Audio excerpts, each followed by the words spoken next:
বন্ধু দয়ার সিন্ধু জন্ম নিয়েছে। আজ উর্মিমালা, আজ উর্মিমালা সাল্লিওয়ালার সুর তুলেছে।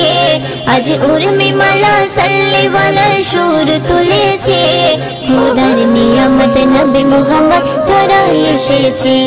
খোদার নিয়ামত নবী মুহাম্মদ ধরায় এসেছে। ওই চাঁদ সিতারা ঝরনা ধারা মেতে উঠেছে। ওই চাঁদ সিতারা ঝরনা ধারা মেতে উঠেছে। খোদার নিয়ামত নবী মুহাম্মদ ধরায় এসেছে। খোদার নিয়ামত নবী মুহাম্মদ ধরায় এসেছে। দাই হালিমা বলে কলিমা কোলে পেয়েছে। তার মুচকি হাসি দেখে আমি মুগ্ধ হয়েছি। তার মুচকি হাসি দেখে আমি মুগ্ধ হয়েছি। কবি ময়ুদ্দিন